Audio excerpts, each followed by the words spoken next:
Long, how we're going to finish it healthy and with a sense of purpose. So studying Torah is definitely a good way to do it today. So and it's a good segue into the fact that last week we read about what we finished with is a day that actually comes right after Rosh Hashanah, which is Tzom Gedalia.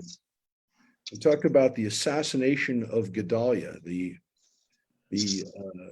advisor that the governor that the Babylonians put in charge after they take Zedekiah and take him and kill his family and take him into captivity and blind him. They leave Gedaliah back there and to run the show, and the revolt doesn't stop. So even though the temple is destroyed, even though most of the leaders are taken into exile, we read about scattered military forces of the Judeans that were still in the area. They don't stop. They don't stop. And we don't know a lot about the Babylonian destruction. You know, we have the texts, we have some of what the Babylonians said about it. Not as much as we'd maybe like, because the Babylonians did keep records of stuff, but we don't have super amounts of their destruction of Jerusalem from their side. We do with the Assyrian destruction, because we found Nineveh and we found their recounting of it on some tablets. But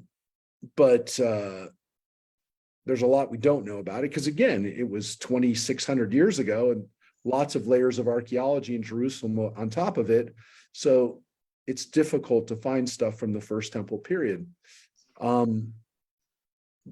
But we do have the biblical accounts, and so we use that to construct our understanding of it.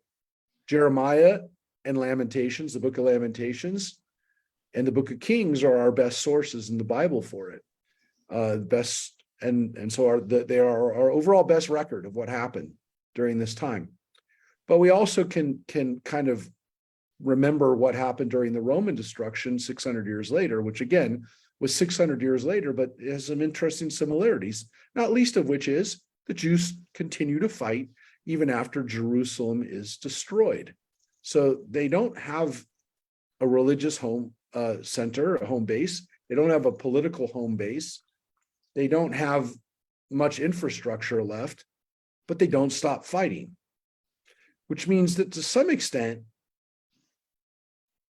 the Jewish people are the first people in history and have proven themselves capable over the couple thousand years, 2,600 years, to construct an identity that has nothing to do necessarily with homeland or with a power center. That's what every other nation and every other entity and whatever you want to call it before there were nations, it was unheard of. And so as Judaism becomes a religion and becomes something beyond a national identity, ethnic identity, this is where you start to see it in the Babylonian exile and then in the Roman exile, the fact that we don't exist only as a national group. So we're the first people like that, and this is something new in human history. It really is. There's nothing, as much as we talk about like what makes Judaism unique as far as the beliefs or the practices, on a fundamental level, what makes Judaism unique is because it existed as a first identity that transcends what people used to see as the only ways you had an identity. Once you got driven from your home, you weren't that person anymore. You were the new place that you lived. And again, even before there was things that we could call nations, which is still a relatively new concept to some extent, your identity in the community that you lived in was the only identity that you really had beyond, your gender or So I don't know. This is something that, again, we can talk about when we do think about what it is actually that makes up that identity as a Jew. But the fact that it even exists is what makes Judaism unique. So, excuse me. So we're going to continue now with chapter 42, and we're still in the midst. Today we're going to be reading about the aftermath of the war, and then we're going to get into the last part of Jeremiah is Jeremiah's prophecies against the nations, which again, it's almost like the editors wanted us to know that Jeremiah, has some words for the world, but this is still a lot of narrative today. So Rosemary, if you'd start us off on 42.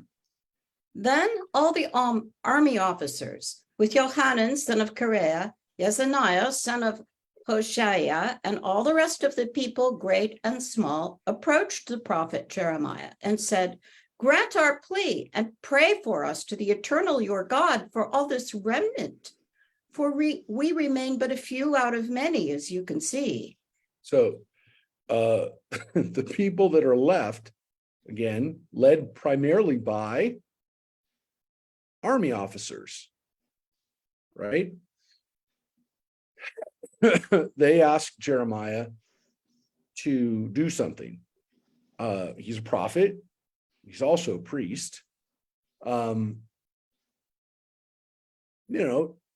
to God. Notice, by the way, they say eternal, your God.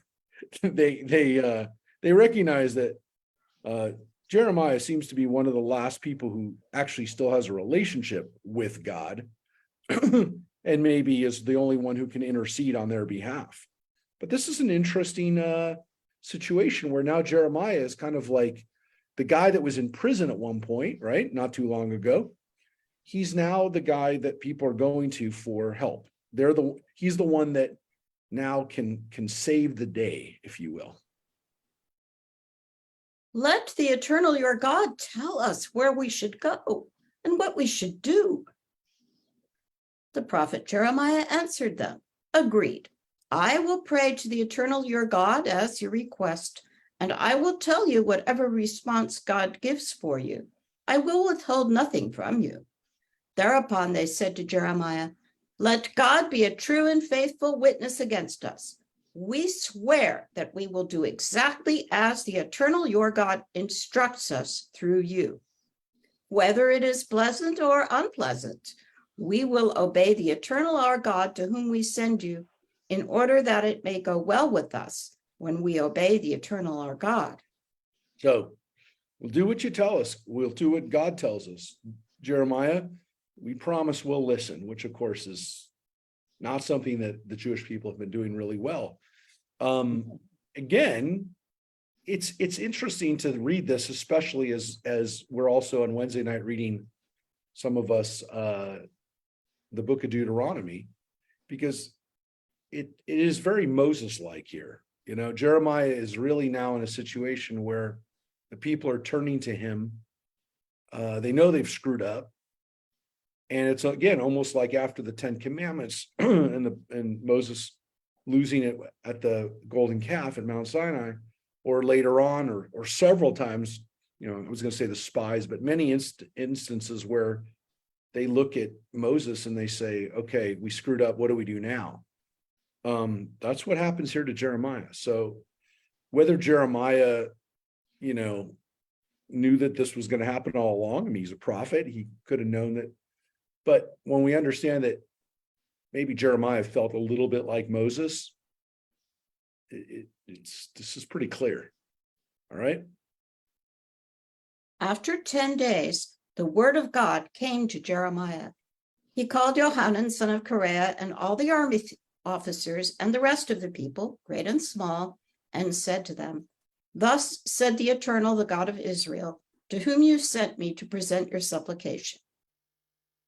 If you remain in this land, I will build you and not overthrow. I will plant you and not uproot, for I regret the punishment I have brought upon you. Do not be afraid of the king of Babylon, whom you fear. Do not be afraid of him, declares God, for I am with you to save you and to rescue you from his hands. I will dispose him to be merciful to you. He shall show you mercy and bring you back to your own land. But if you say, we will not stay in this land, thus disobeying the eternal your God, if you say, no, we will go to the land of Egypt, so that we may not see war or hear the sound of the horn, and so that we may not hunger for bread, there we will stay. Then hear the word of God, O remnant of Judah. Thus said God of the hosts, the God of Israel, if you turn your faces toward Egypt and you go and sojourn there, the sword that you fear shall overtake you there in the land of Egypt, and the famine you worry over shall follow at your heels in Egypt too, and there you shall die. All those who turn their faces toward Egypt in order to sojourn there shall die by the sword, by famine, and by pestilence. They shall have no surviving remnant of the disaster that I will bring upon them. For thus said God of hosts, the God of Israel, as my anger and wrath were poured out upon the inhabitants of Jerusalem, so will my wrath be poured out on you if you go to Egypt. You shall become an execration of woe, a curse and a mockery, and you shall never again see this place. God has spoken against you, O remnant of Judah. Do not go to Egypt. Know well then, for I warn you this day that you were deceitful at heart when you sent me to the eternal your God, saying, pray for us to the eternal our God, and whatever the eternal our God may say, just tell us and we will do it. Yeah. I told you today, and you have not obeyed the eternal your God in respect to all that I was sent to tell you. Know well then that you shall die by the sword, by famine, and by pestilence in the place where you want to go and sojourn. Yeah. So you don't even have to guess what's going to happen. Jeremiah tells them, if you stay put, everything will be okay. If you listen to the king of the Babylonians, Nebuchadnezzar it's going to be okay. If you go to Egypt, though, it's all going to be messed up. Well, they're going to Egypt, and Jeremiah has essentially already said, God knows that you intend to go to Egypt. So you come to me and say, you're going to do everything I tell you, but we already know, God already told me, I know you're going to Egypt. You're not going to do what God's telling you to do. So you know it. And again, the phrase that he's been using all along, sword, pestilence, and famine, these things are going to follow you into Egypt. So you're going to make it worse for yourself by doing this. And again, it's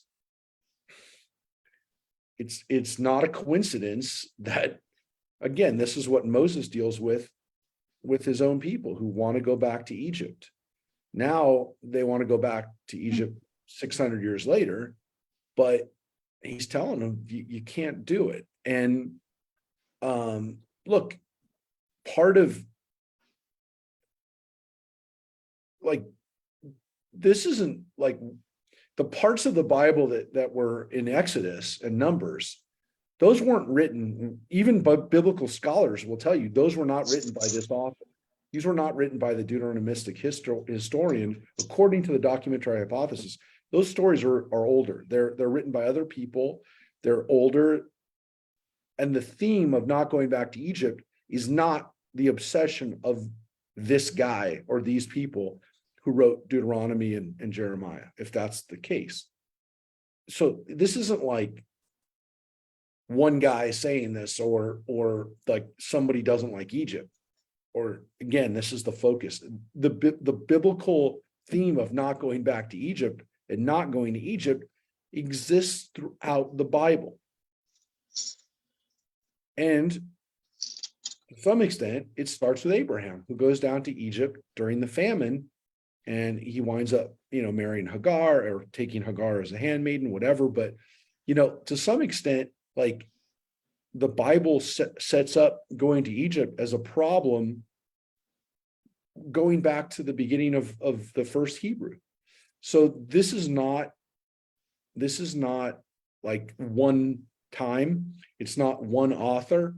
It's consistent throughout the Bible that this is not where we're supposed to be. So this is pretty bad, because there's no foreshadowing here. Like it says flat out, you're lying. You already know where you want to go. So don't play this game with us, me and God, that you don't know where you are going. You know where you're going, and it's wrong. And the crazy thing about it is that, like, the safe bet was to go to Egypt. I mean, the safe bet was we're going to stay in our country. And you're looking at Jeremiah going, they've torn down all the walls. The other countries that surround us, the Ammonites, the Edomites, the Moabites, they're attacking us because we have no protection. Those other countries made deals with the Babylonians and they didn't get routed. They still have an army. Like, we're sitting ducks if we stay in Judea. You get it? I mean, the smart money is to do what these people want to do, which is go to Egypt. And Jeremiah is saying, don't do it. God doesn't want you to do it. But like, logic will tell you, get out of here. This is not a safe place to be now. And he's telling them, well, if you stick it out, God, it'll be okay. That's not what logic. It's interesting that so many of our artifacts were Egyptian. Like the Ark of the Covenant, you see those in Egypt. Well, yeah, the styles of styles, yeah, you can see we picked up so much. Well, because the Canaanites and that land of Canaan was very much under Egyptian influence, especially during the Canaanite period. We've seen it. We see it. That's the archaeological evidence shows that the Egyptians had a powerful influence on that land. It's only later on that you start to get Assyrian and Babylonian influences on the land. But again, those countries are a couple hundred miles further away. Sometimes the Babylonians and the Persians in those countries were looking in different directions and not necessarily always looking to confront the Egyptian power. But Israel, remember, that country of Israel always, all throughout the Roman era, and to some extent even until the modern era, was at the crossroads between Egypt and Asia. And so it is the gateway between those two places. So Egypt and the area of the east, Syria, Iraq, that area is fighting over Israel all the way through the Greco-Roman period, because the story of the Maccabees is the story of the Greek Syrians, the Greek Egyptians, and the Syrian Greeks and the Egyptian Greeks fighting over Israel. So the Cleopatra and her family of Egyptian Greeks, and Antiochus and the Seleucid dynasty in Syria are fighting over Israel. And Israel's caught, the Jews of that time, 600 years later, are caught in the middle. So Israel's always kind of caught between these two areas, and it's always an issue. Jeremiah is definitely telling us to look to the east, look towards the Babylonians. They're the stronger party. But look, who knows what the future holds? But Israel, and again during the British Mandate, that area, if Egypt had fallen, the Nazis would have marched all the way through Israel or Palestine at the time under the British Mandate, and they would have gone all the way through to, could have gone all the way through Asia, through and taken the backside through the Arab countries and Arab areas, the former Ottoman Empire, which was now British and French, and they would have controlled all the oil in that area too. So that was the fear, was that that if that area fell, and Rommel almost did it. I mean, the Battle of El Alamein, which is where the Nazis were stopped, that was in Egypt. That was British territory. So it was serious stuff up until the 1940s. That area, now that tanks and land armies and those kind of things aren't as crucial as they used to be, Israel's not, and because of geopolitical situation, it's not sitting in that zone for the last 80 years. But for most of human history, Israel was at a fault line between these powerful empires. So Jeremiah during his day is talking about that. He's understanding that the people are still looking to Egypt, and he's telling them it's gonna be a mistake. I do want to point out one of the interesting things right here at the beginning. I just want to remind you what Jeremiah says. Jeremiah says, if you remain in the land, I will build you and not overthrow. I will plant and not uproot you. For I regret the punishment that I have brought upon you. Which I think might be a little overstatement of that. And there's different translations. I don't know if anyone has any translations in Bibles that they're looking at, but I don't know that I regret would be necessarily the only way that could be translated. But there does seem to be a feeling like God says, you've had enough. I don't know. Does anyone have any other translations for I regret the punishment? So, but it seems as though God, says this has been enough. What the Babylonians have done to you up until this time, that's enough. But he says, if you do the wrong thing, it's not going to end. So Jeremiah cannot be more forceful in telling people, don't go to Egypt. Don't get out of the country. Stay here. Right? So now as we move into chapter 43, let's see what happens. We kind of know what's going to happen, but When Jeremiah had finished speaking all these words to all the people, all the words of the eternal their God, with which the eternal their God had sent him to them, Azariah, son of Hoshea, and Johanan, son of Kareah, and all the arrogant men said to Jeremiah, you are lying. The eternal our God did not send you to say, don't go to Egypt and sojourn there. It is Baruch, son of Neriah, who is inciting you against us, so that we will be delivered into the hands of the Chaldeans to be killed or to be exiled to Babylon. Now that's interesting that Jeremiah is being accused of being a pawn of Baruch, who, remember, is his scribe. We know that, as I said to you before, Baruch must have been a very important person because he's referred to several times. We know that his circle of people were leaders of the community before the destruction. Whatever is happening at this point, the people are saying that Baruch is the one who's really calling the shots.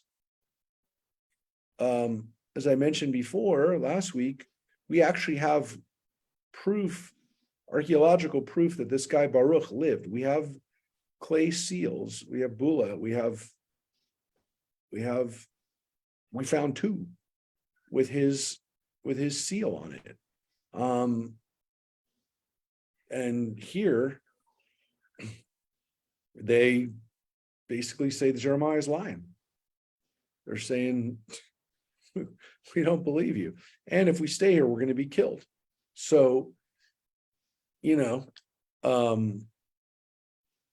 it's pretty wild as we're watching this unfold. That Jeremiah still can't no one will listen to him. So Yochanan, son of Kareah, and all the army officers and the rest of the people did not obey God's command to remain in the land of Judah. Instead, Yochanan, son of Kareah, and all the army officers took the entire remnant of Judah, those who had returned from all the countries to which they had been scattered and had sojourned in the land of Judah, men, women, and children, and the daughters of the king, and all the people whom Nebuzaradan, the chief of the guards, had left with Gedaliah, son of Ahikam, son of Shaphan, as well as the prophet Jeremiah and Baruch, son of Neriah, and they went to Egypt. They did not obey God. They arrived at Tahpanhes, and the word of God came to Jeremiah in Tahpanhes. Get yourself large stones and embed them in mortar in the brick structure at the entrance to Pharaoh's palace in Tahpanhes, with some Judeans looking on. So before we go on and talk about what were on these stones,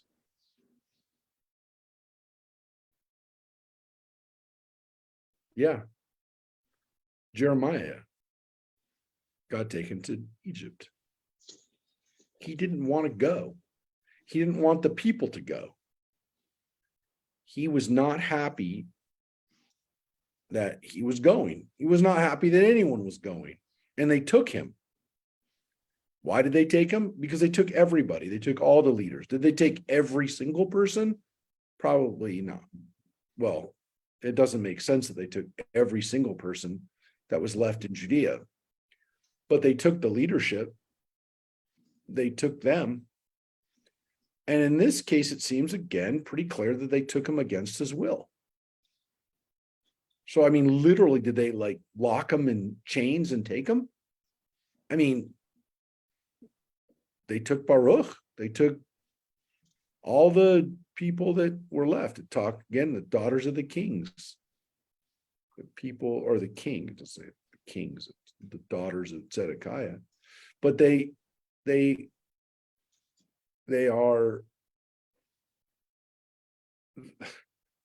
took the leadership, and they don't leave the people behind who can make any kinds of leadership calls now.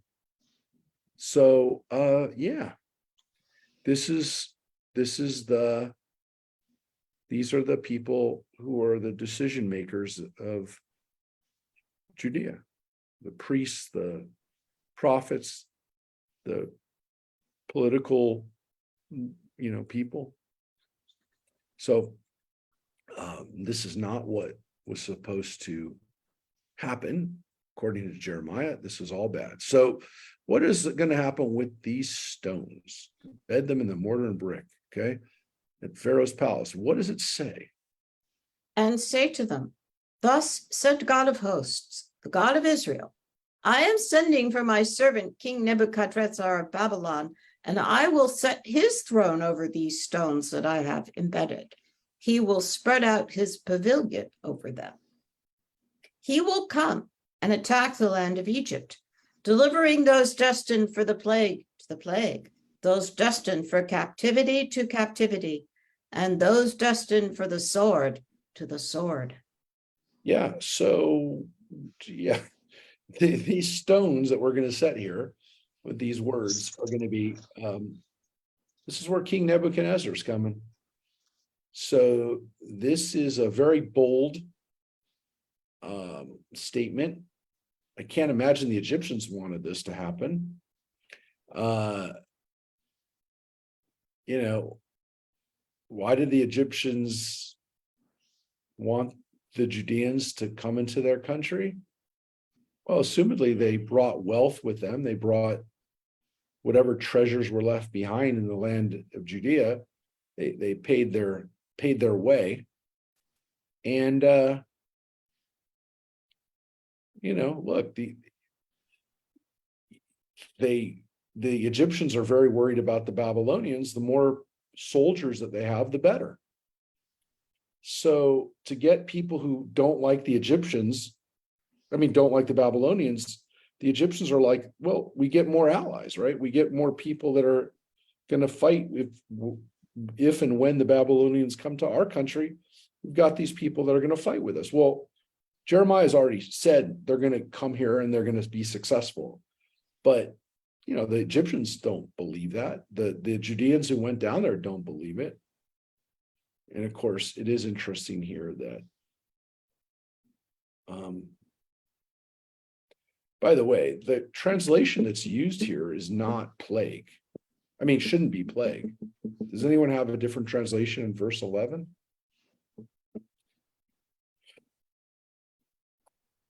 It actually says death.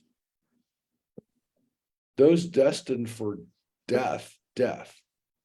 Those destined for captivity, captivity. And those destined for the sword, the sword. So they use the words plague, captivity, and sword, which again, we've seen those phrases before, but here they use the word death, actually.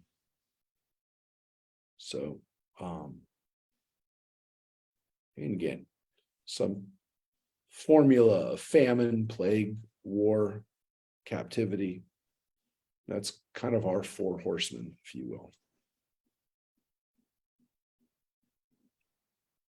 And I will set fire to the temples of the gods of Egypt. He will burn them down and carry them off. He shall wrap himself up in the land of Egypt as a shepherd wraps himself up in his garment, and he shall depart from there in safety.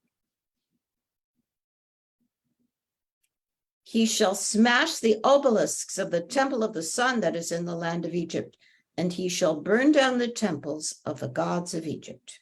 Yeah. And without ruining it for you, that's exactly what happens. The Egyptians end up being destroyed by the Babylonians too. And it's interesting what imagery Jeremiah gives us of what that destruction looks like, which is the Matzevot, which the Matzevot are the obelisks to the sun, to the god Ra, which we've uncovered them. I mean, we know what the obelisks look like. We found them in some cases, still in their quarries, these obelisks. But there's symbols that have made their way around the world. We see obelisks all around the world, including in Washington, D.C. We made our own obelisk. Yeah, the Egyptians were known for these. And they impressed the Romans, who made obelisks in Egyptian style.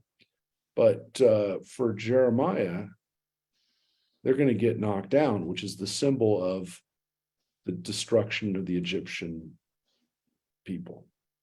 So you put your trust in the Egyptians, and they're going to be destroyed, like all of their gods. So they will be burned down in fire, is what it says. So yeah, you made a bad choice in looking towards the Egyptians. So let's take a look again as we finish up the narrative here.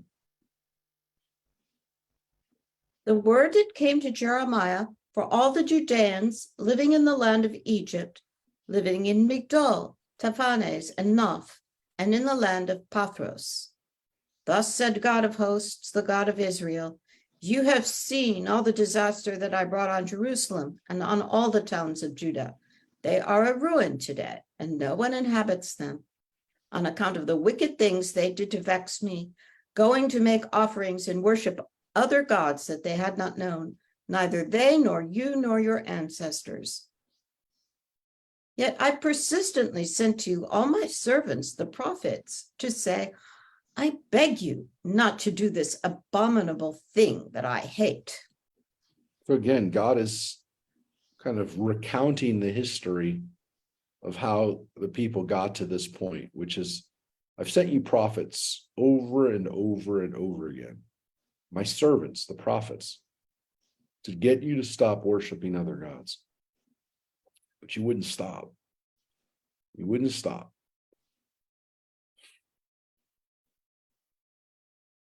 But they would not listen or give ear to turn back from their wickedness and not make offerings to other gods. So my fierce anger was poured out, and it blazed against the towns of Judah and the streets of Jerusalem, and they became a desolate ruin, as they still are today.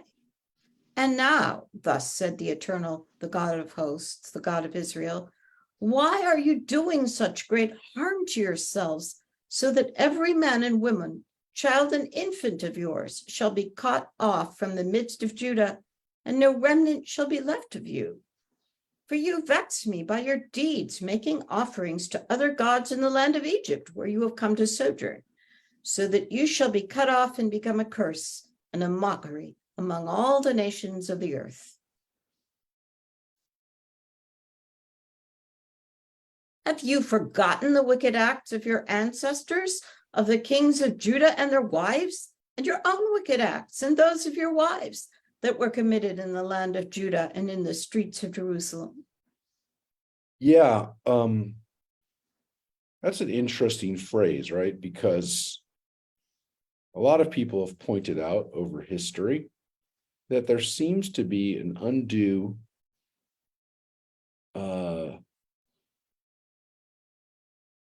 well, what is it like? Why pointing out your wicked acts, your kings of Judah and their wives, right?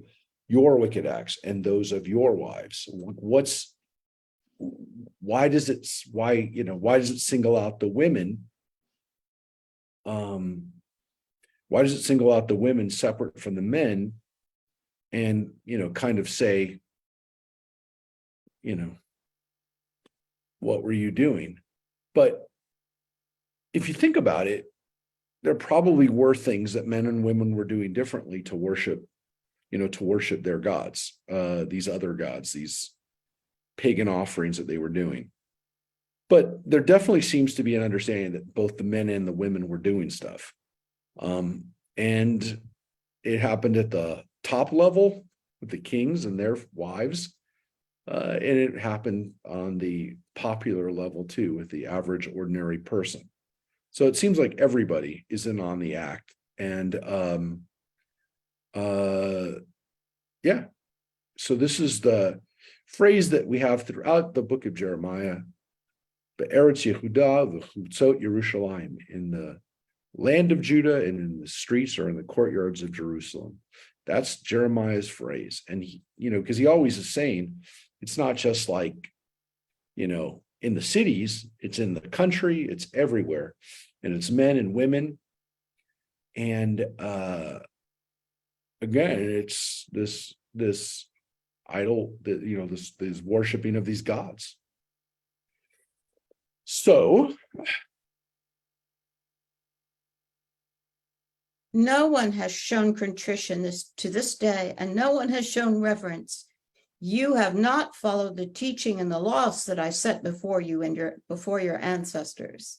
And that phrase right there, ad hayom, no one to this day. That's the language that we get throughout. And again, we talk about all the time on Wednesday nights. This is the language of Deuteronomy, to this day.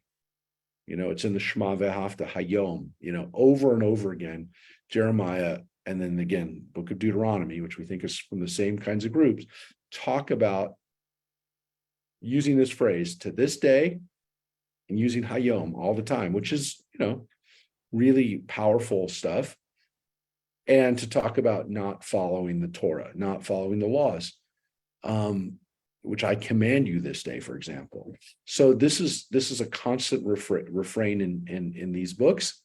And again, you think, well, it's throughout the Bible. Yes, but there's an understanding of worshiping idols is wrong.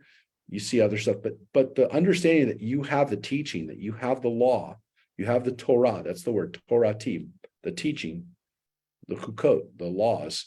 But to say that you have the laws and you have this and you're not following it, it's because you've constantly not followed it.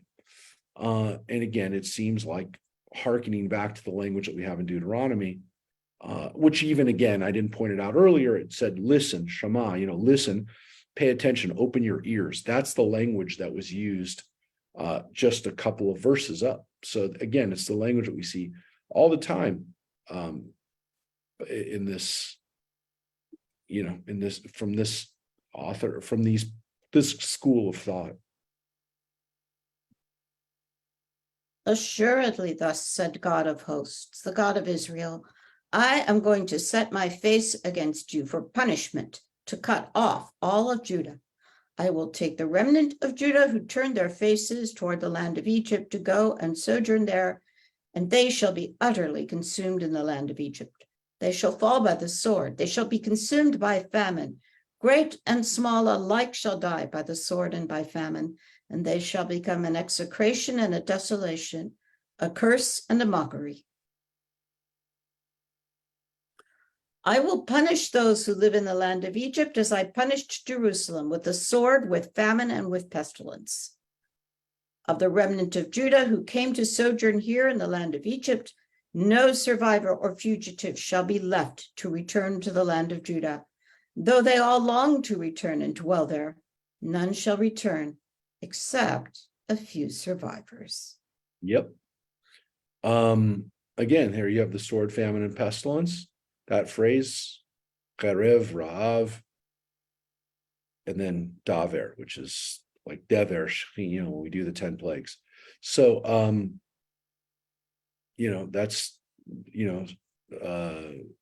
essentially, again, the same phrases here.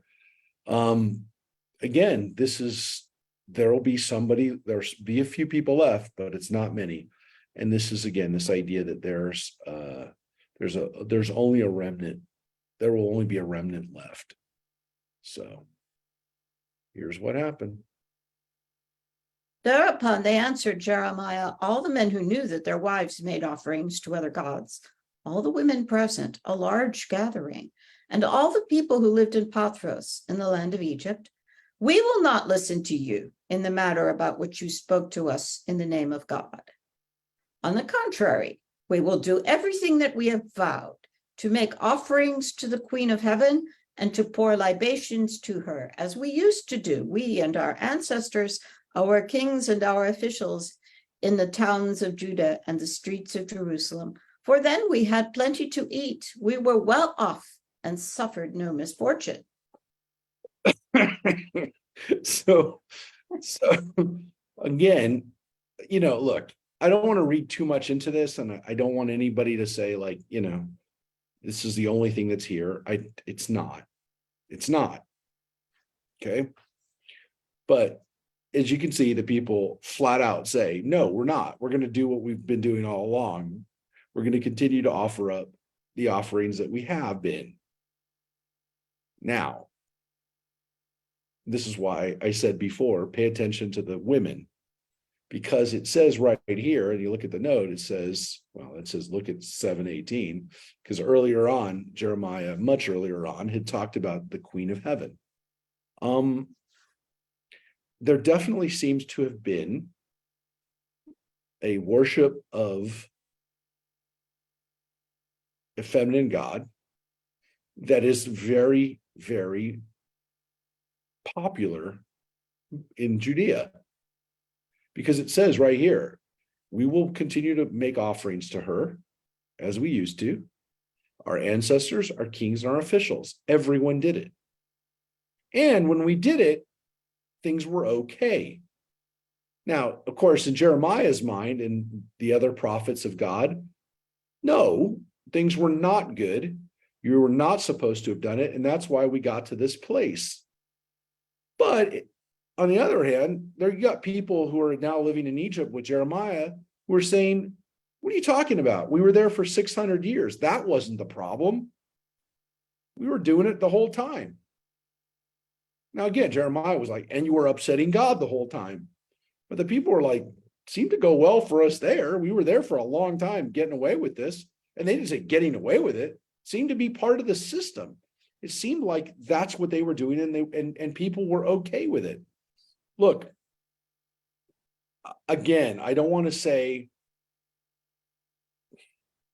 I don't want to make too much of this because it's not it's not everywhere, and it's not.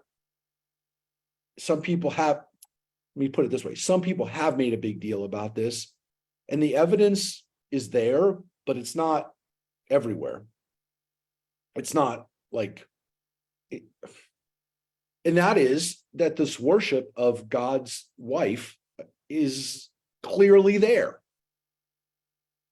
There was a point in time that if we take Jeremiah at face value, which we have no reason to believe that he's exaggerating this or saying this and it didn't happen, the people were worshiping God and God's wife.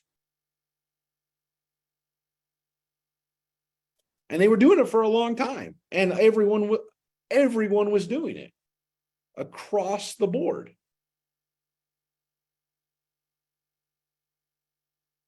Now, what did that look like? What was it?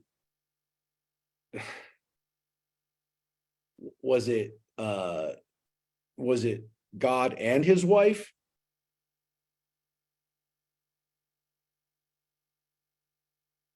But the word is Melechet HaShamayim, the Queen of Heaven.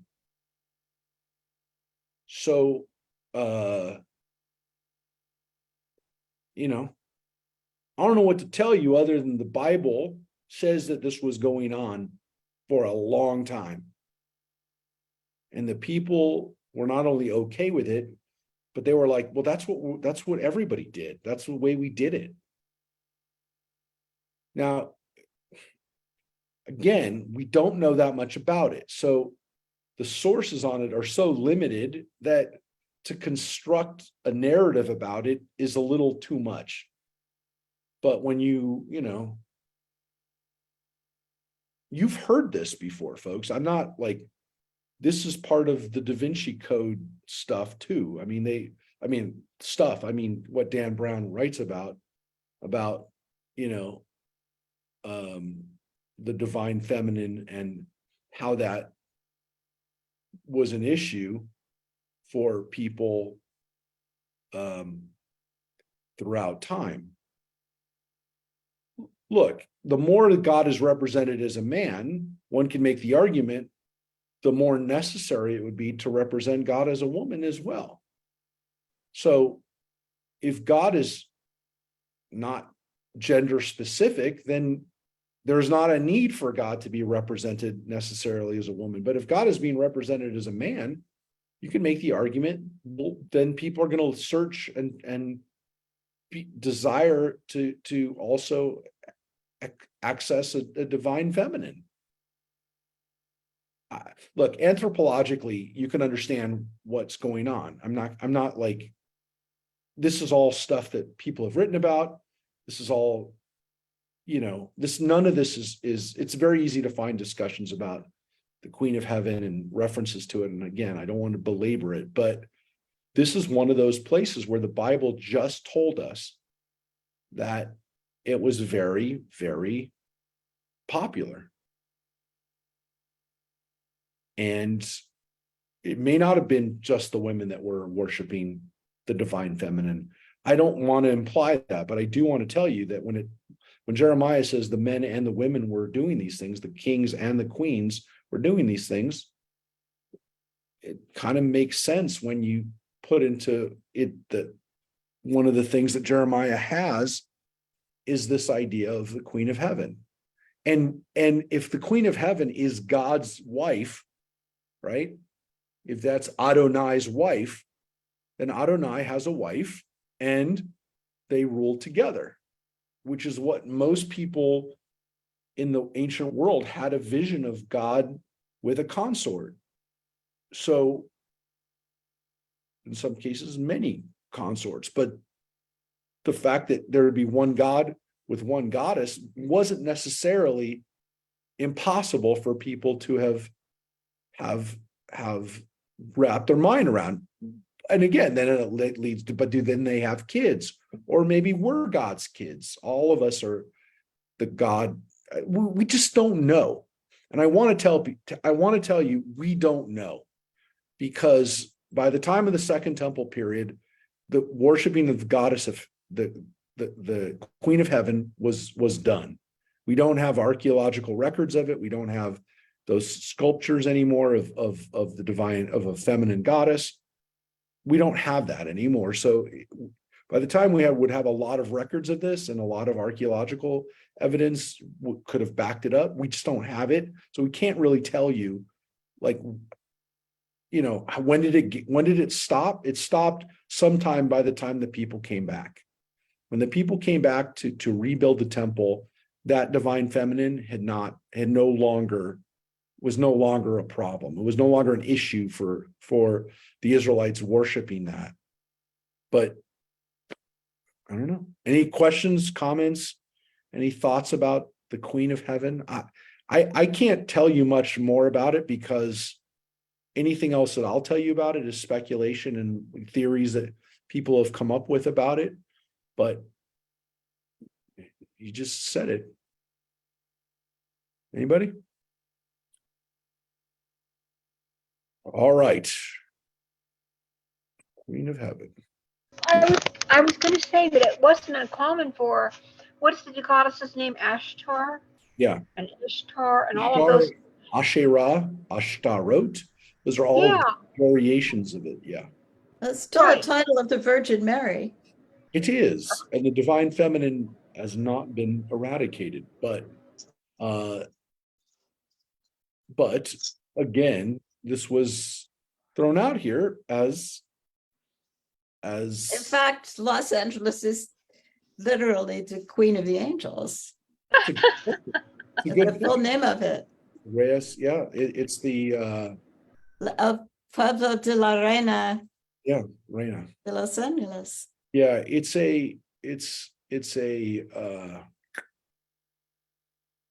you know, okay, I will say one more thing about it, which is, as a man, I feel more comfortable saying this, because I'm not saying this, I'm telling you flat out. The understanding is that, to some extent, an understanding was that the priests of Jerusalem, who were men, wanted to eradicate the feminine goddess, because that was, they wanted a male god being worshipped. I will say, I know where that comes from, and I get it, and it definitely seems as there's something there. But I will say that part of that was also this idea of obliterating an idea that God functioned like a human being, and therefore had the same desires and the same functions as a human being. And Judaism from an early time, and again, we don't know how early necessarily, or how pervasive it was, how early, but that Judaism was trying, or at least some people in Jewish tradition were trying to put forward a God who's beyond human form, and therefore wasn't male or wasn't female. But again, how many people believe that? How early that was being taught is difficult to know. The anthropomorphic God, it's to some extent part of even Kabbalah today, though Jewish sources have always tried to balance it. But as long as men made the decisions and made the calls, the language was oftentimes masculine. So I say that openly as a man, and saying, look, that was the danger of having men do that. And again, the very famous phrase is, when God is man, men are gods, right? So there is that understanding that if men were going to stay in power, then God had to be a man. When did the idea of the Shikianu come? So all the divine parts of the divine Shekhinah, the feminine idea of God being a wisdom, being a divine as well, Sophia in Greek, but also in Hebrew, Chokhmah or Chokhmat. All of those divine images that are feminine, including, of course, as we mentioned a lot, Shabbat being a woman, the Torah being a woman, Right. all of those things, they're still there, and so they don't ever get, they're never, it never completely leaves us this idea of having to have, even for men, to use feminine aspects of God, or feminine aspects of divine energy, whatever you want to say. So that it never leaves us. But the idea of God being a woman is something that, to some extent, and again, I don't know if, like, the argument is, well, you've got to make God a man, and then you've got to make that man not a man. I don't know if that was ever consciously said. Like, I don't know if people said, well, God isn't a woman, and we'll use the male words for God, and then eventually we'll get to a point where God doesn't have a gender. I don't know if that was, I mean, you can't say that that was consciously the decision of somebody 3,000 years ago, but there definitely is an understanding, I believe, in the Bible itself, of trying not to represent God as a man. Doesn't always, it's not always successful. And of course, in Hebrew, every verb has a gender attached to it, and the genders that are attached to God in the Bible are male. But the verbs, the conjugation. But I do believe that it was an early idea in the Bible that God is not gender, is not gendered. But I believe the earliest authors, some of the earliest writings in the Bible are attempting to do that. But did everybody believe it? Did was it easy? No. And I don't know that it happened. I don't know how you can say it didn't happen overnight, because it took 700-800 years before you can even say that exists. But at least by the 600s, the Queen of Heaven is still very much alive. And not only is she alive in the land of Israel, but the people want to bring her with when they go into exile. I mean, that's my point, is that no, she's here in Egypt with us too. So as much as these people were taking God with them, they were also taking God's wife. I don't know what else to tell you. They're in Egypt and they want to worship God's wife. I don't know how to make it any more clear. This was powerful. This was pervasive, and it went into exile with these people. All right. So they're not giving it up. Okay. But ever since we stopped making offerings to the Queen of Heaven and pouring libations to her, we have lacked everything, and we have been consumed by the sword and by famine. And when we make offerings to the Queen of Heaven and pour libations to her, is it without our husband's approval that we have made cakes in her likeness and poured libations to her? Okay. You understand what just happened. The people are telling Jeremiah, you getting us to stop worshiping her is why we're having problems. Now, I don't understand why more people don't talk about this, because to me, this is literally like the place where we get a lens into not only like what people were thinking about then, but what people are thinking about even to this day in their superstitious or supernatural thinking, which is, oh, it's not because I'm doing this now. It's because I stopped doing that I'm having problems. And so people start thinking, hey, all my problems started when I'm using this as an example. This is maybe this example doesn't work for you, but if somebody says, ever since I started taking better care of my health, ever since I started, dieting and exercising more, I keep having medical problems, right? It's only now that I'm having these problems. And again, that's the non-religious one necessarily, or it's still somewhat superstitious and supernatural and illogical, but there people have People have said that before. I know because they've told me. But it also, there are religious things which people saying, ever since I started coming to synagogue or started praying more or whatever, my life has gotten worse. I should go back to not, because things were better then, or whatever. I didn't have as many problems. I didn't have sickness or whatever. People do that even to this day. They'll say, maybe I should go back to what I was doing before, even if it wasn't what I was supposed to do, because things worked out better then. And people do that all the time. And that's what they're essentially telling Jeremiah. I mean, we have this story told from the point of view of the people who didn't want the people to do it. And they're admitting that it was happening. I mean, Jeremiah and his group, Baruch, are saying, this is what was happening. And again, just to make it clear, it wasn't just the women that were doing it. To some extent, they say to Jeremiah, our husbands wanted us to do it. They didn't have any issue with it. Now, let's just look at this translation right here. Yeah. We're not, the translation, well,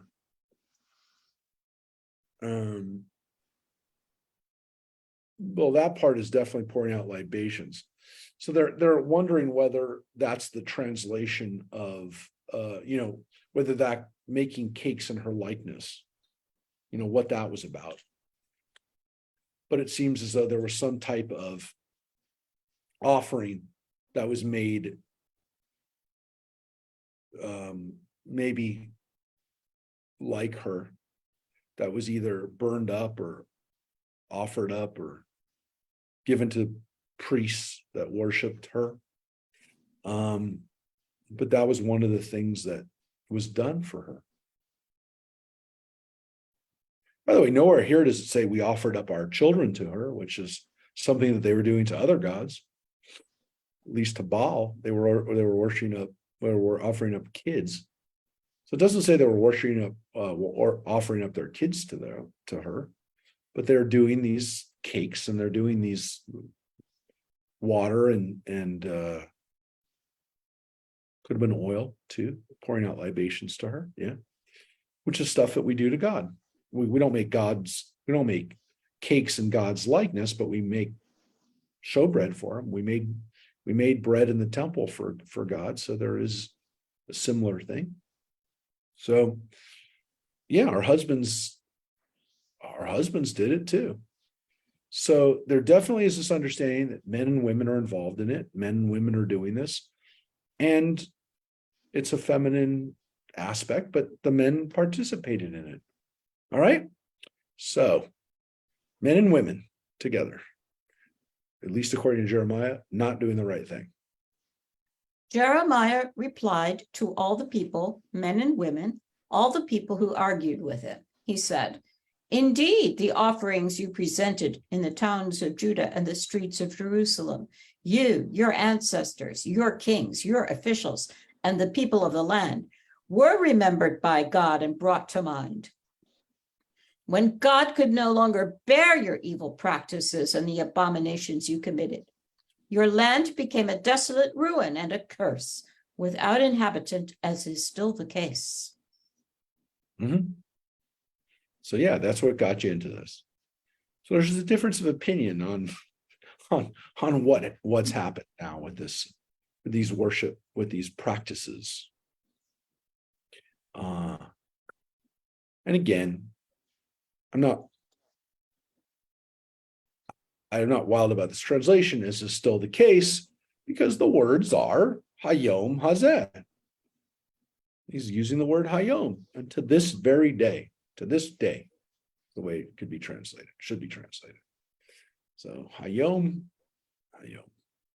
Oh. Because you burned incense and sinned against God and did not obey God, whose teaching, whose laws, and whose exhortations you did not follow. Therefore, this disaster has befallen you, as is still the case.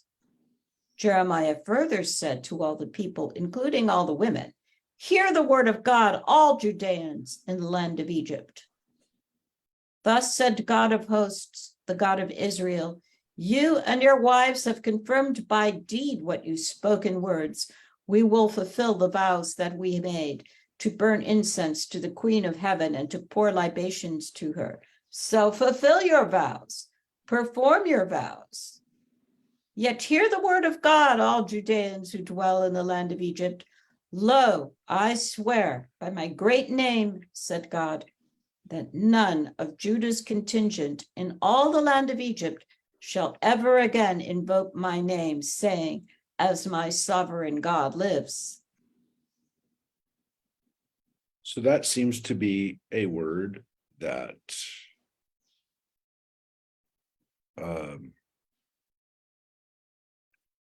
phrase that people use. Chai Adonai.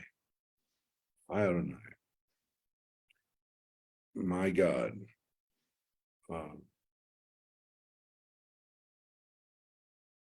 So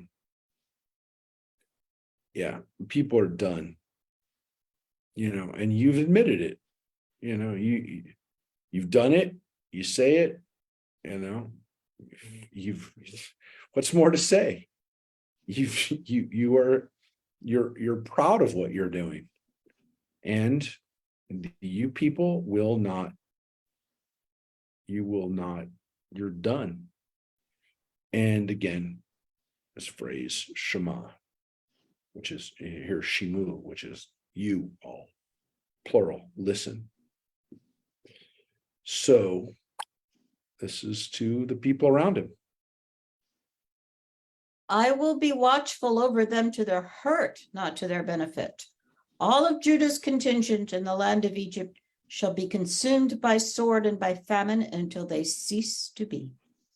Only the few who survive the sword shall return from the land of Egypt to the land of Judah. All the remnant of Judah who came to the land of Egypt to sojourn there shall learn whose word will be fulfilled, mine or theirs. And this shall be the sign to you, declares God, that I am going to deal with you in this place, so that you may know that my threats of punishment against you will be fulfilled. Thus said God, I will deliver Pharaoh Hophra, king of Egypt, into the hands of his enemies, those who seek his life, just as I delivered King Zedekiah of Judah into the hands of King Nebuchadnezzar of Babylon, his enemy, who sought his life. Yep. So Jeremiah now has just told the people, you will know that you guys are doomed here by the fact that the king of Egypt is going to be he's going to suffer the same fate as our good friend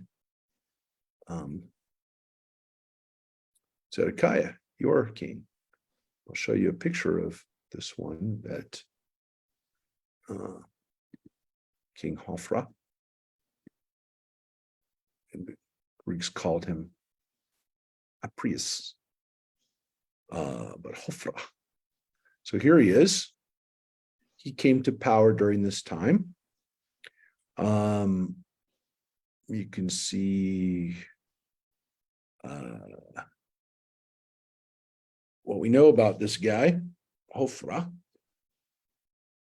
Well, you can see when he died, 567.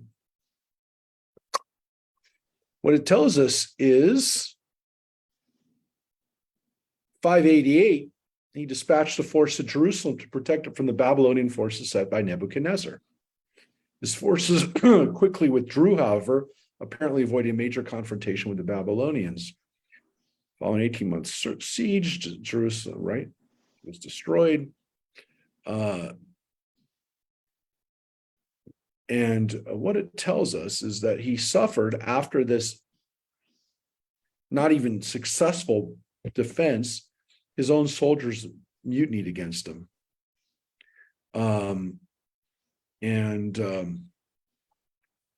You can see that he also had to put down some other problems, Greek invaders in Libya, which was part of his northern part of his kingdom. And you can see that. Here's where it says, that he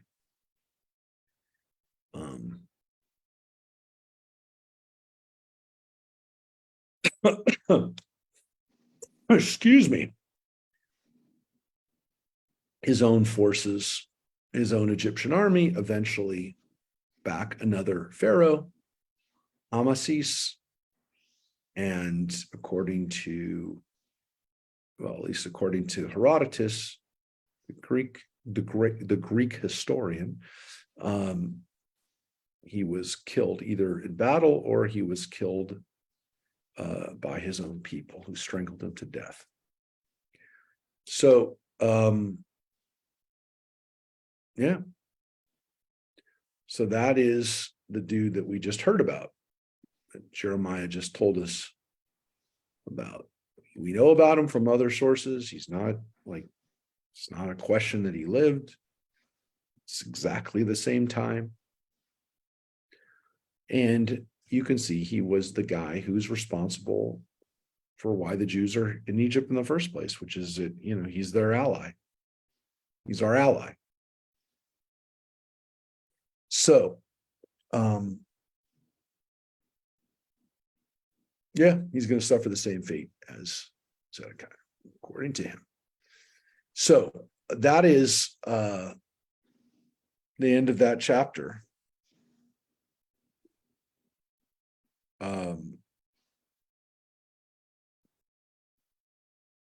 Is not the end of the book of Jeremiah, but the next chapter, chapter 45, which I just showed you the beginning of it,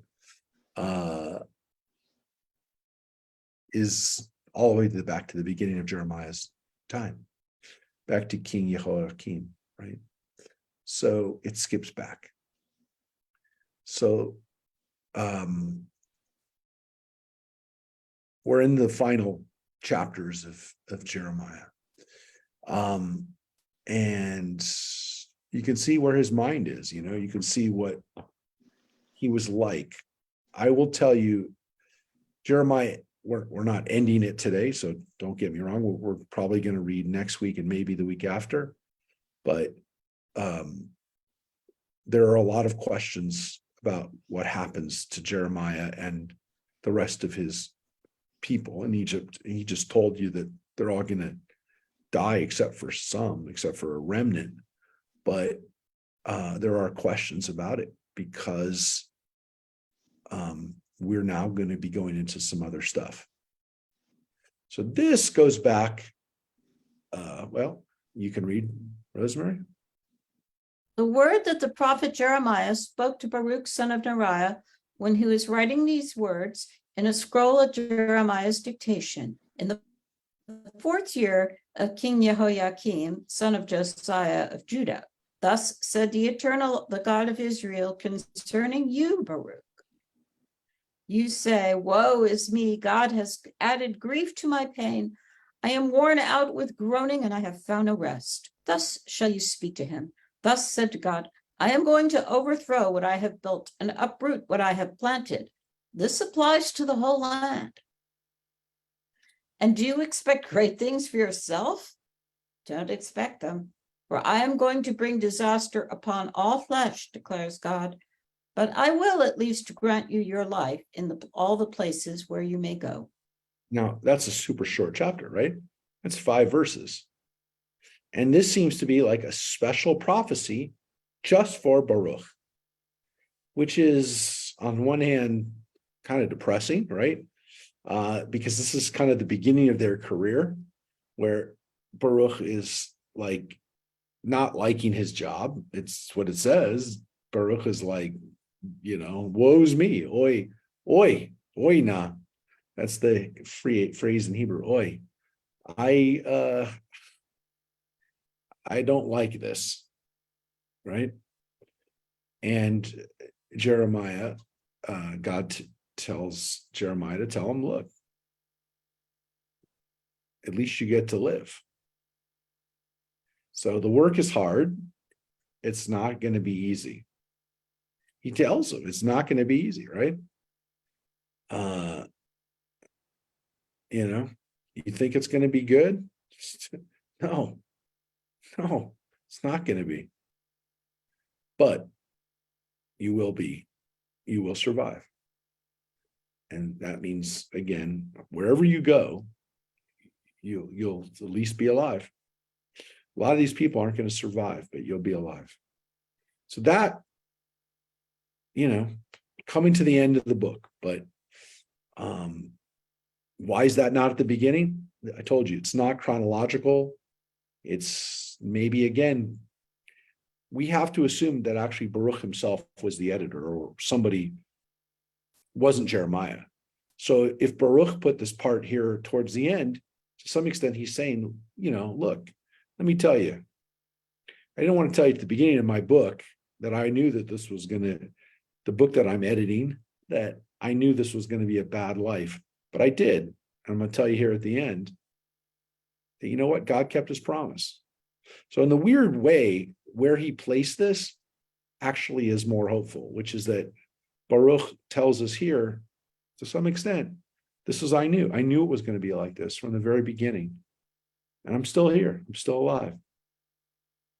So God did keep his promise. So very short chapter. It's like a prophecy for a personal prophecy. It's just for Baruch.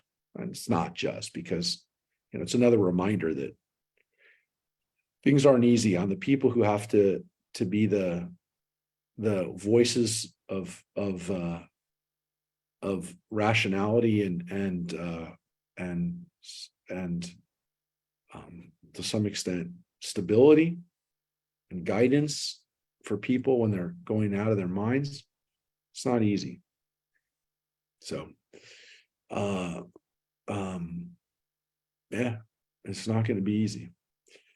So to some extent, he is warned, and God fulfilled that promise to him by now. So that's where he placed it. Now, the last part of this book, starting here, and we got to chapter 46. You could see some of the chapters were really short. There was definitely a decision to place these prophecies towards the end of the book, the last 4 or 5 chapters being directed against these other nations. So this is the last part of Jeremiah,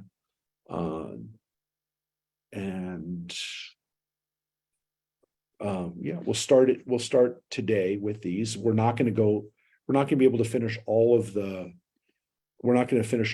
prophecies against the nations. It goes to like chapter 51, and then you'll see it's the Babylonians, but we'll get to that, and then it finishes in chapter 52. So let's take a look and at least read part of these prophecies against the nations, and this will kind of be where we finish the book of Jeremiah next week, but starting today. Here we go. The word of God to the prophet Jeremiah concerning the nations. Concerning Egypt, about the army of Pharaoh Necho, king of Egypt, which was at the river Euphrates near Carchemish, and which was defeated by King Nebuchadnezzar of Babylon in the 4th year of King Jehoiakim, son of Josiah of Judah. So before we move on from that very interesting introduction to this, we just read back to the 4th year. This is towards the beginning of Jeremiah's prophecies, right? We just read the 4th year.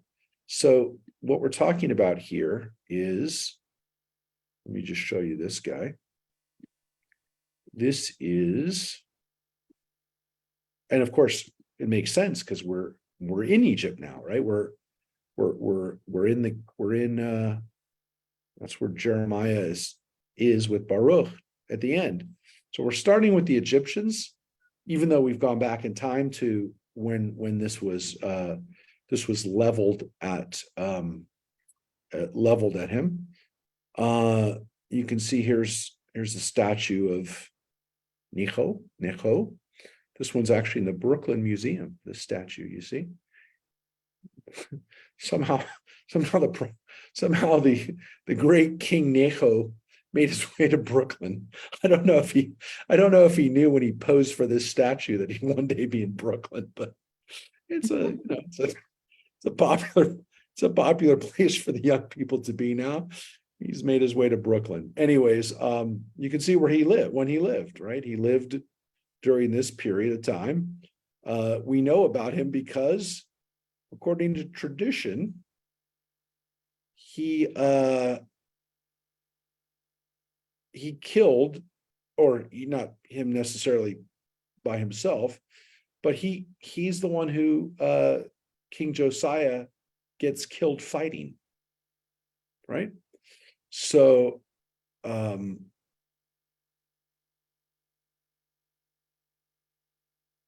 that's important. What do we know about him? Well, you just read.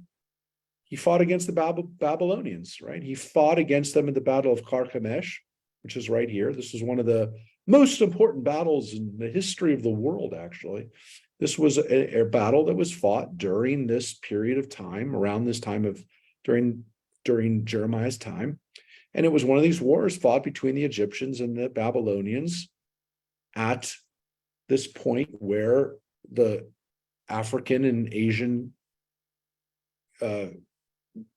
countries, empires come into battle. So you can see that the battle was fought here at Carchemish, but also here at Megiddo, right here. These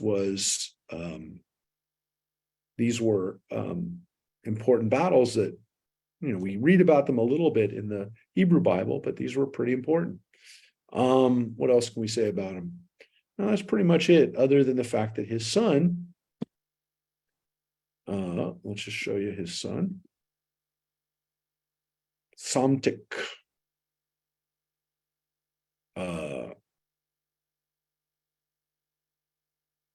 You can see him. He rules for about 6 years. Also not a very long reign. You can see he reigns from 595 to 589. That's only 6 years, right? You can see that. And what can you say about this guy? Well, he built some things, right? He built some things. And then you can see also he led a revolt against the Babylonians that included King Zedekiah.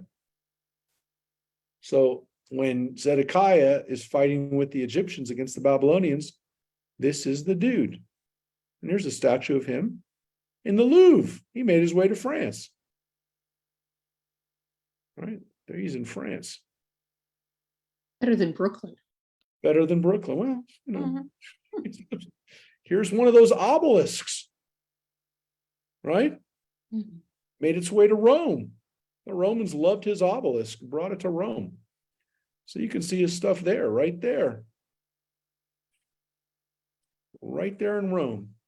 So these guys had some important history to play. And then you can see there's a son, Ophrah. So these are the Egyptian dynasties, that the Egyptian rulers. This is the 26th dynasty. And it includes these dudes. And we just went back to Ophrah, see? Apres. So those are the kings. So Necho is Ophrah's grandfather. So that's how these guys are all ruling in Egypt. And it's important. These are the guys that are backing the Babylonian insurrections, right? These are the guys that are causing problems. And so here we go back all the way to Necho in the Battle of Carchemish. So this is, about 20 years before, 15 years or so before. And there's been a couple of pharaohs, and a couple of kings of Israel, of Judah. So it's not been good for those that are fighting the Babylonians. So that's where we are. That's who these people are. Any questions? Okay, so here's the Egyptian prophecy, which comes, again, early on in Jeremiah's time, before even the Babylonians destroying Judea. Here's already what he's saying about them. Get ready, buckler and shield, and move forward to battle. Harness the horses, mount, you riders, fall in line, helmets on, burnish the lances, don your armor. Why do I see them dismayed, yielding ground? Their fighters are crushed. They flee in haste and do not turn back. Terror all around, declares God. The swift cannot get away. The warrior cannot escape. In the north, by the river Euphrates, they stagger and fall. Who is this that rises like the Nile, like streams whose waters surge? It is Egypt that rises like the Nile, like streams whose waters surge, that said, I will rise, I will cover the earth, I will wipe out towns and those who dwell in them. Advance, O horses, dash madly, O chariots. Let the warriors go forth, Cush and Put that grasp the shield, and the Ludim who grasp and draw the bow. These are all parts of the Egyptian empire, right? These are all parts of North Africa. This is Cush and Put are on Lud. These are all places that are in the Egyptian sphere. Today, modern day Sudan, modern day even going all the way down to Ethiopia, going all the way east out as I showed you to Libya. These are all parts of the Egyptian army. These are all their forces. So it's not Egypt includes, other peoples. But that day shall be for my sovereign God of hosts, a day for exacting retribution from all foes. The sword shall devour, it shall be sated and drunk with their blood. For my sovereign God of hosts is preparing a sacrifice in the Northland by the river Euphrates. Yeah, and so what's really powerful about this is that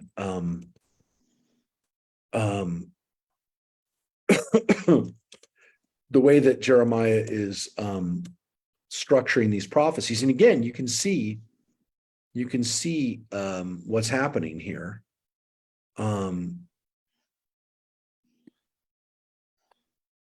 He's using the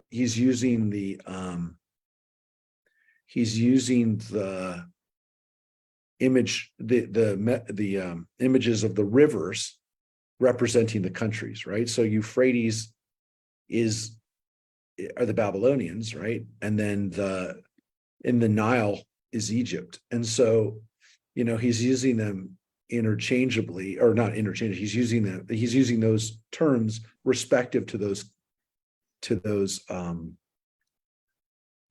he's using them to represent those empires. So those are both really important rivers. They're actually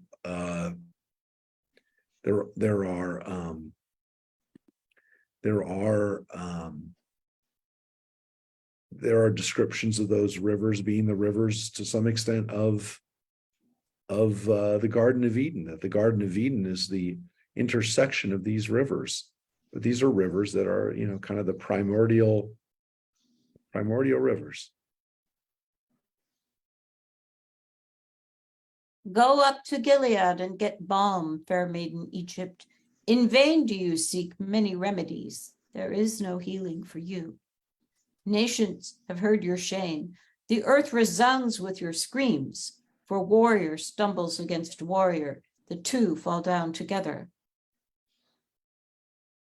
The word that God spoke to the prophet Jeremiah about Okay, hold. Sorry. So that's the early prophecy about the Egyptians. That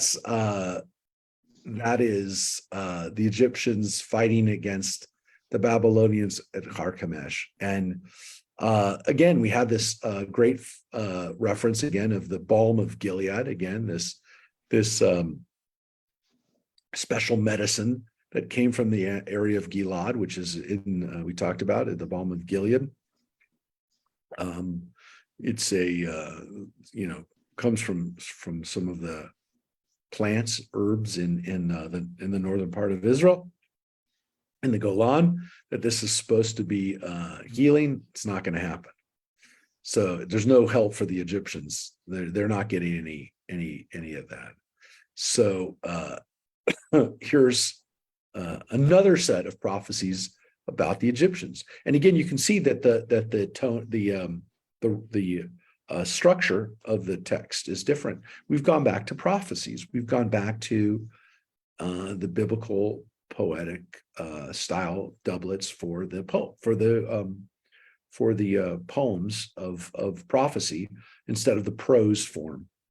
When you see the prose form now in the middle, it's essentially the editor telling us what these prophecies were. So instead of the last several chapters that we've been reading the last few weeks, where it's more, Jeremiah is really, again, unlike other books of the prophets, also has a huge amount of narrative, a huge amount of history, almost with prophecies popped in there.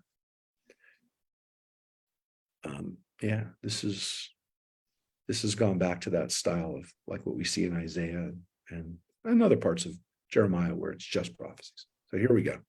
The word that God spoke to the prophet Jeremiah about the coming of King Nebuchadnezzar of Babylon to attack the land of Egypt. Yeah, so the last prophecy was about the battle of Carchemish, which was in Syria, which was in Israel and Megiddo. So those battles, that campaign took place not in Egypt. Now Jeremiah is saying, and here Nebuchadnezzar is going to come to your country. Here is what's going to happen later, but this is what's going to happen when Egyptians, you're fighting the Babylonians in your own home country. Declare in Egypt, proclaim in Migdol, proclaim in Noph and Tapanes. Say, take your posts and stand ready, for the sword has devoured all around you. Why are your stalwarts swept away? They did not stand firm, for God thrust them down. Many were made to stumble. They fell over one another. They said, up, let us return to our people, to the land of our birth, because of the deadly sword. There they called Pharaoh, king of Egypt, braggart who let the hour go by. As I live, declares the king whose name is God of hosts, as surely as Tabor is among the mountains and Carmel is by the sea, so shall this come to pass. Yeah, and so Tabor is Mount Tabor, which is mentioned in the Bible a few times. It's one of the larger mountains in the Galilee. It's a prominent mountain that sticks up. It's very well known. And then over on the coast, Carmel, that's where Haifa is, right? And so very prominent mountain in Israel. So God, like these great mountains in our country, this prophecy is real, like these great mountains.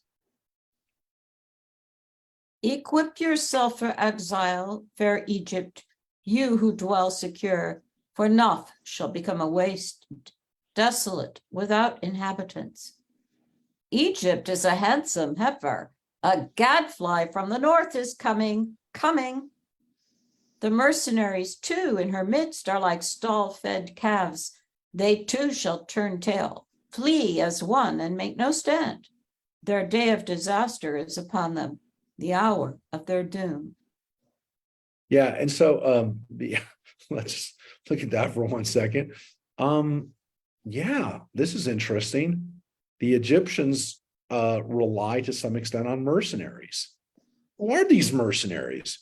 Who would the Egyptians be having as mercenaries?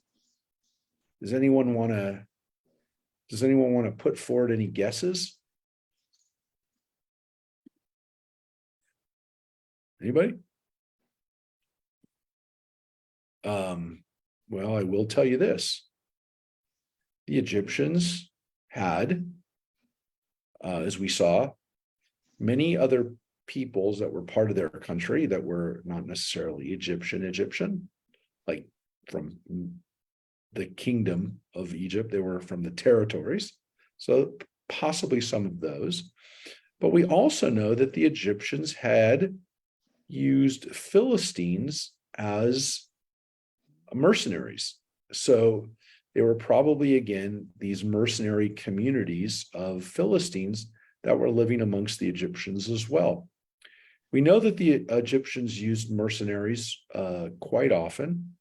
Not always, again, the most reliable soldiers, because as we just heard, you know, you can see those guys get out because it's not their country, right? It's not their fight. So they could say, you know what, we're out of here, you know. Sorry, you're not paying us enough. We're not going to die here. And so there's a little bit of a sense of maybe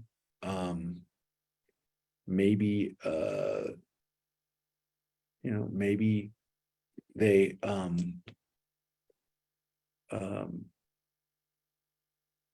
maybe they're not the most reliable, like people who are fighting for their own country. We also know, by the way, and this is kind of crazy that we found this archaeological evidence, but you know who else were mercenaries for the Egyptians at times?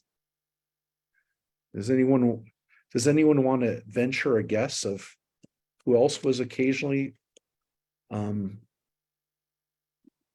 Anybody want to guess who were occasionally mercenaries for Egyptians?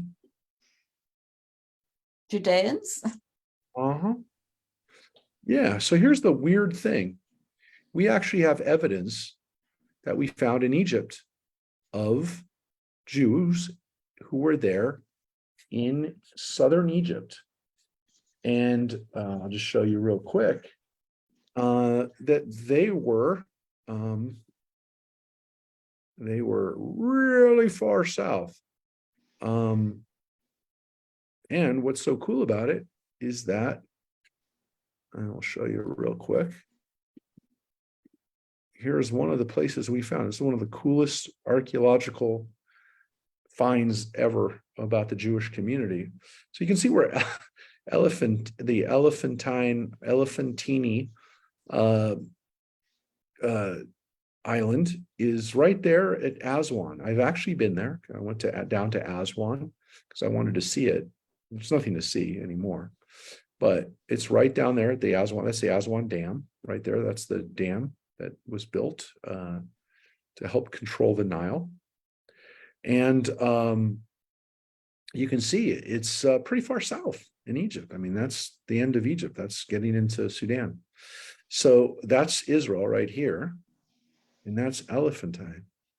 And what we found down there in Elephantine, the island, we found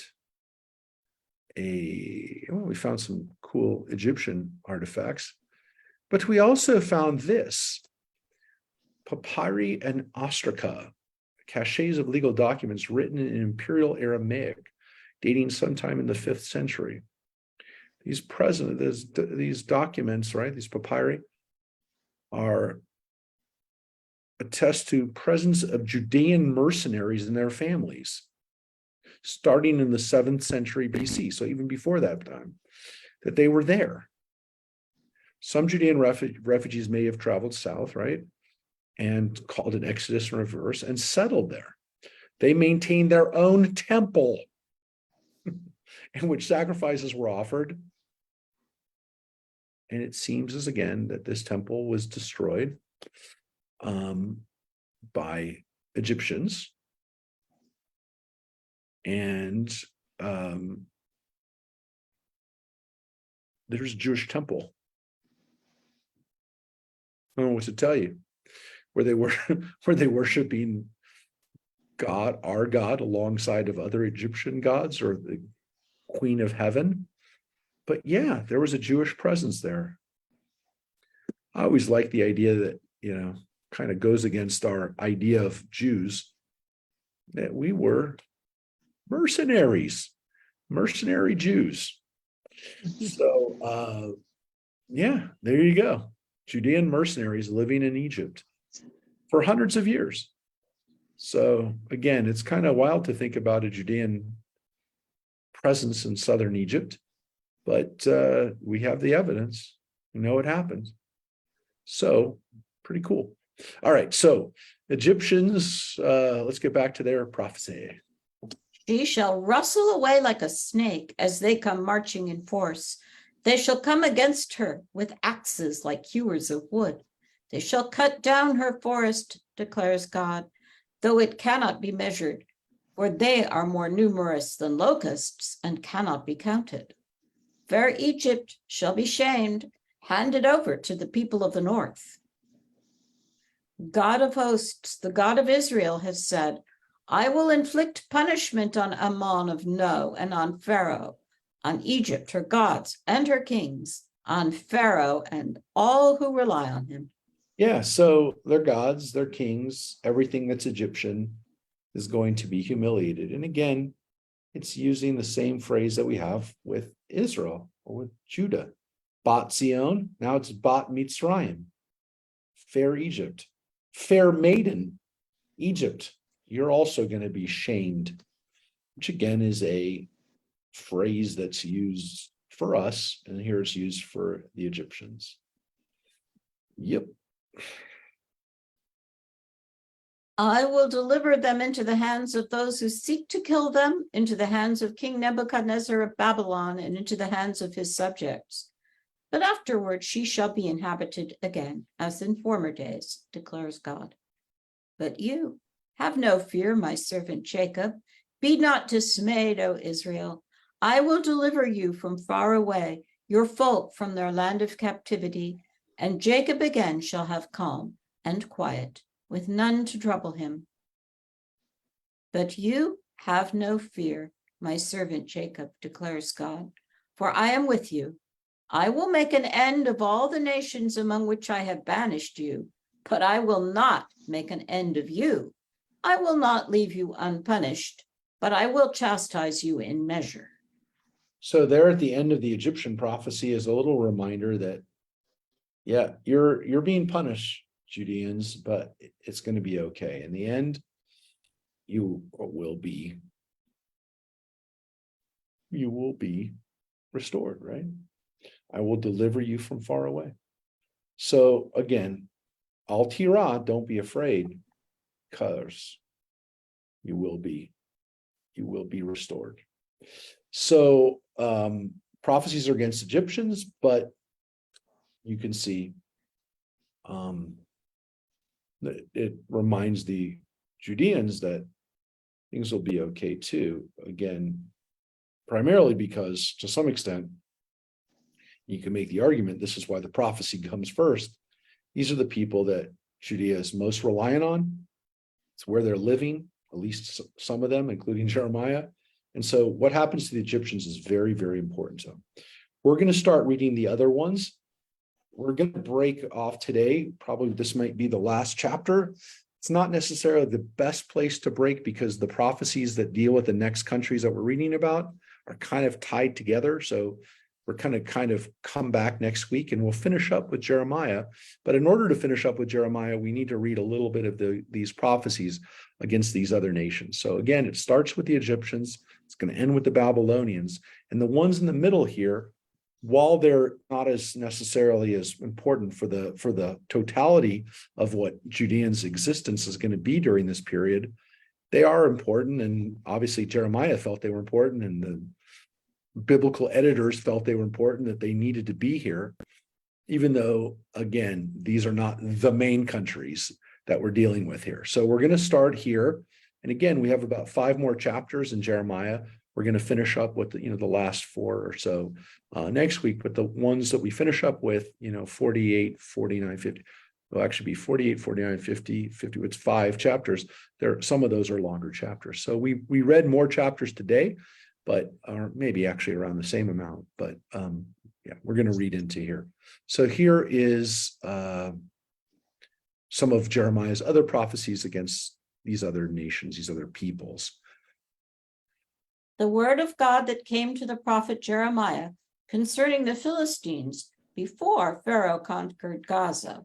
Which tells us that, again, the Egyptians took control of the Philistines. And so the fact that the Philistines are, their mercenaries or their soldiers doesn't surprise us, because, again, the Egyptians had sometimes more success against the Philistines and sometimes not a lot. Don't know a lot about it because we're not telling their story, the Philistine story, but it tells us here, and we have the Egyptian version of it.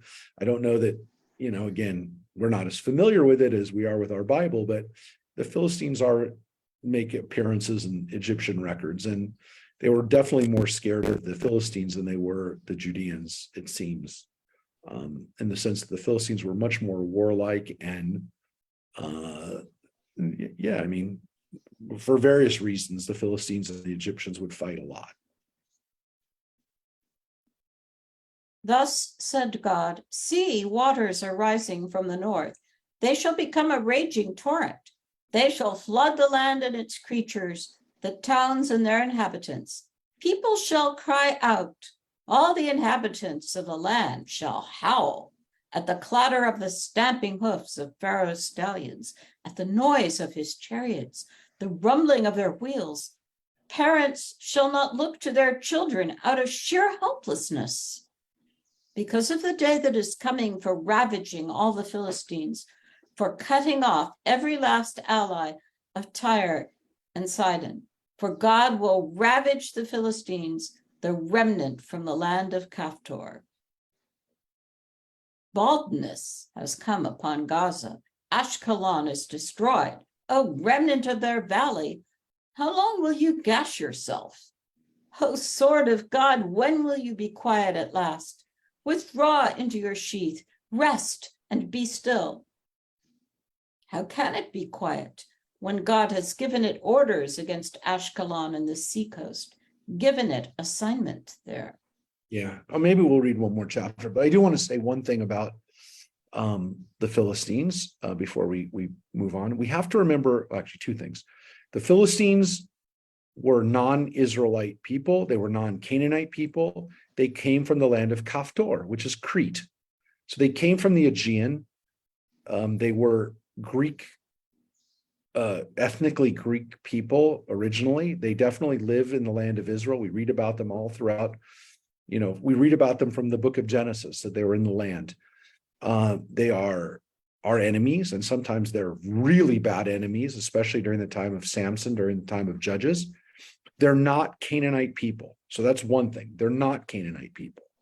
The Canaanites also lived along the coast, many of them. Some of them live in the land of Israel, right? We know the Canaanites who live in the land. We read about them in the book of Genesis and onward. We read about Canaanites. We were supposed to destroy the Canaanites. We didn't. There's still Canaanites living there. Eventually, some of them get subsumed by us. There's even theories that the Canaanites and the Israelites were really not that different from each other. But regardless, we see them as different. The Canaanites spoke a very similar language to Hebrew. It was basically interchangeable. The Canaanites in the land of Israel, we call them Canaanites. We also call them Jebusites. We call them, Girgashites. They're sometimes we refer to them by the city they live in, and sometimes we kind of call them Canaanites. Rabbi? Yeah. Weren't they cousins? Yeah, they seem to be. Well, remember, Canaan, according to your favorite part of Genesis, That's right. They're descendants of Ham, right? So they're not, according to us, at least in the Bible, they're not. Genetically, we're starting to do a little DNA sampling of them. They don't seem to be really different than us. We believe that our ancestors, especially Abraham, came from the east, came from Nebuchadnezzar's area from the Euphrates. But we also hear from the Bible that the Canaanites come from Egypt, from Ham, from that part. So we saw ourselves as more maybe Eastern, and we saw them as more Southern. Regardless, the Canaanites who lived this is the second piece. The Canaanites who lived on the coast were the Phoenicians. The Phoenicians are Canaanite people. They were called Phoenicia later on. And again, that part of Lebanon. Tyre and Sidon, which we just read about, were Canaanite. They were Phoenician. Those were those people. So along the coast, Judeans primarily did not live along the coast. If they did, they were pretty much living under other people's authority, either in the north, the Canaanite city-states of Tyre and Sidon, and in the south by the Philistines. So the coast of Israel, literally where we talk about from all the way up to Tel Aviv, was controlled by the Philistines, and everywhere north of Tel Aviv was controlled by the Phoenicians.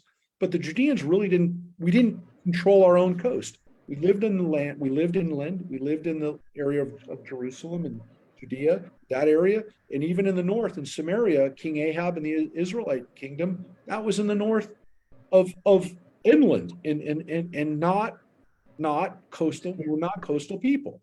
So there were points of contact between, and this is why I'm saying this, because it's here, there was a point of contacts between the Phoenicians and the Philistines, between the Canaanite coastal people and the Philistine. The interesting thing is that the Canaanites, even if they're African/Asian, whatever, if they're native Israelite, Israel, Levant, we call it, Israel and Lebanon, if they're from that area, and the Phoenicians, the Phoenicians are there and the Philistines are there, they met in Israel, and there was a lot of interplay between them. So this is a place where the Greek and Near Eastern worlds come together on the coast. And so these areas were kind of dominated by these peoples, and they interacted. And it says right here that cutting off their last ally of Tyre and Sidon. So it says that the Philistines and the other coastal neighbors, the Phoenicians, are allies against Egypt, and would fight together and were allies. Again, like, we don't know exactly what happens to the Philistines because they disappear, but it's safe to say that they probably kind of interacted and were adapted and kind of sunk more into the Phoenician culture, into that culture, than they did into Jewish culture. I mean, I guess probably some of the more inland Philistines probably, kind of intermarried and became like Judeans, but the ones on the coast would have become very much like the Phoenicians, who themselves, again, would settle all along the Mediterranean. And there were Phoenician colonies in Greece. There were Phoenician colonies all the way out to Spain. And of course, all throughout North Africa, the most famous Phoenician colony being, as we talked about, Carthage, which eventually goes to war against Rome. So the Phoenicians and the Philistines probably interacted, probably intermarried, and again, were probably very similar and shared a lot of information and were allies. And sometimes they probably were at war too, but they were on our back door. And so for us as Judeans, we looked at them, and here Jeremiah just gave us a prophecy about these dudes. So we're about the sea peoples.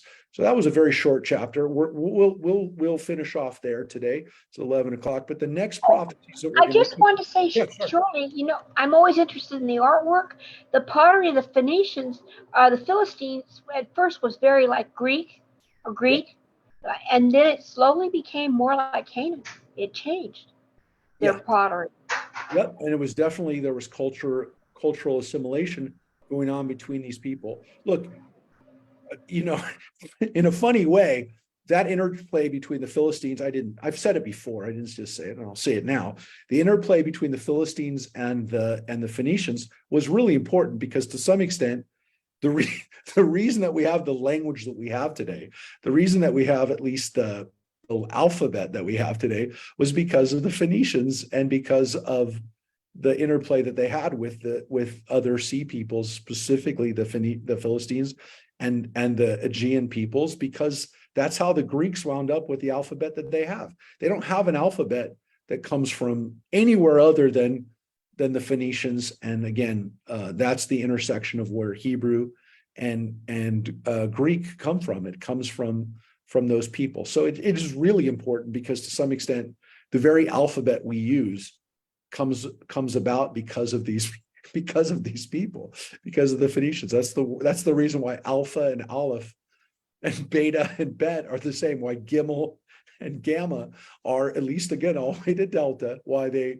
are the way they are, Dalet and delta. It's because of the Phoenicians and the Philistines. So next week we're going to read about Moab. We're going to read about Ammon, the Ammonites, and then we're going to read about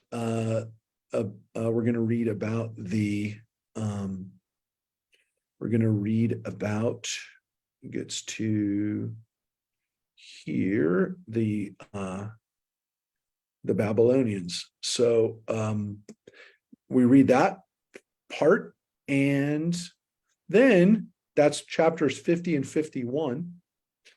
And that we're going to finish up with that. And then the very last part we're going to read is 50 and 51.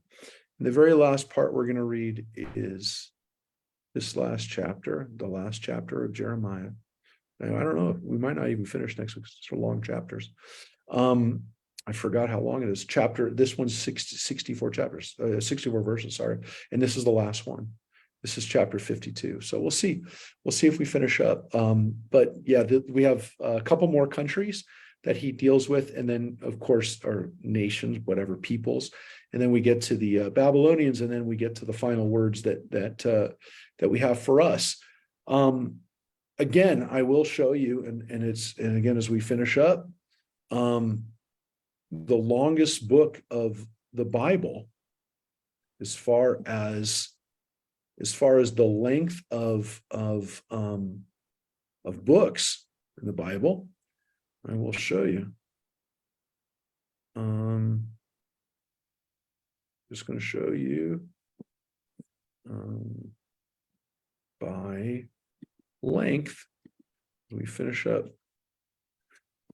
Hold on one second. Not that it's the only thing that we think about.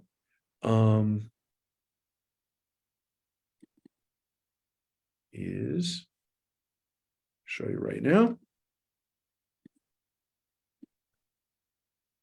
Check this out. Word count from every book of the Bible, from longest to shortest. There's Jeremiah. Jeremiah, by word count, is the longest book of the Bible. So Jeremiah first, then comes Genesis, then comes Psalms, and then we get to Ezekiel, Exodus, and then we get to Isaiah. So in actuality, even though there's less chapters, there's 6,000 more words in Jeremiah than Isaiah. So if you think about it, it's quite a bit more. It's 20% longer as far as the amount of words. And like the Hebrew words it's not a matter of letters. I mean, actually, someone will have counted that too. But you can see how long the books of the Bibles are. This, of course, is both the Hebrew. Those English words or Hebrew words? Yes, those are English. Very good point. Those are English words. I will tell you again which translation that you're going to use. These are. Oh no, they use. Oh, it says. They use Hebrew. Yeah, they use Hebrew and Greek. So I was wondering, because I knew they put in the Christian Bible. So they use the Greek for that. So that's good. So this is accurate. But I do want to show you. Look at so these are the top 6, 7, 8, 9, 10, 11. It's not until you get to the book of Luke that you get a Christian book that is as long as the books in the Bible. So you get Luke and Acts and Matthew, and so you get to about here.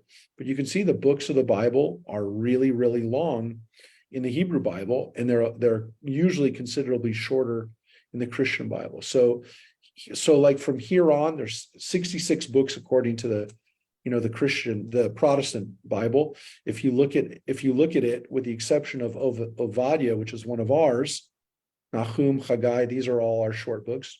Of course, Jonah, we read at Yom Kippur. It's only 4 chapters. When you get to the end of Zephaniah and Malachi, when you only have minor prophets, the rest of these books, and there's the Shir Hashirim and Ruth, most of the last books of the Bible, at least, when you look at it, when Christians would look at it, the books of the Christian Bible are much, much shorter. They're on average again, they're the shortest books of the 66 books of the Hebrew Bible.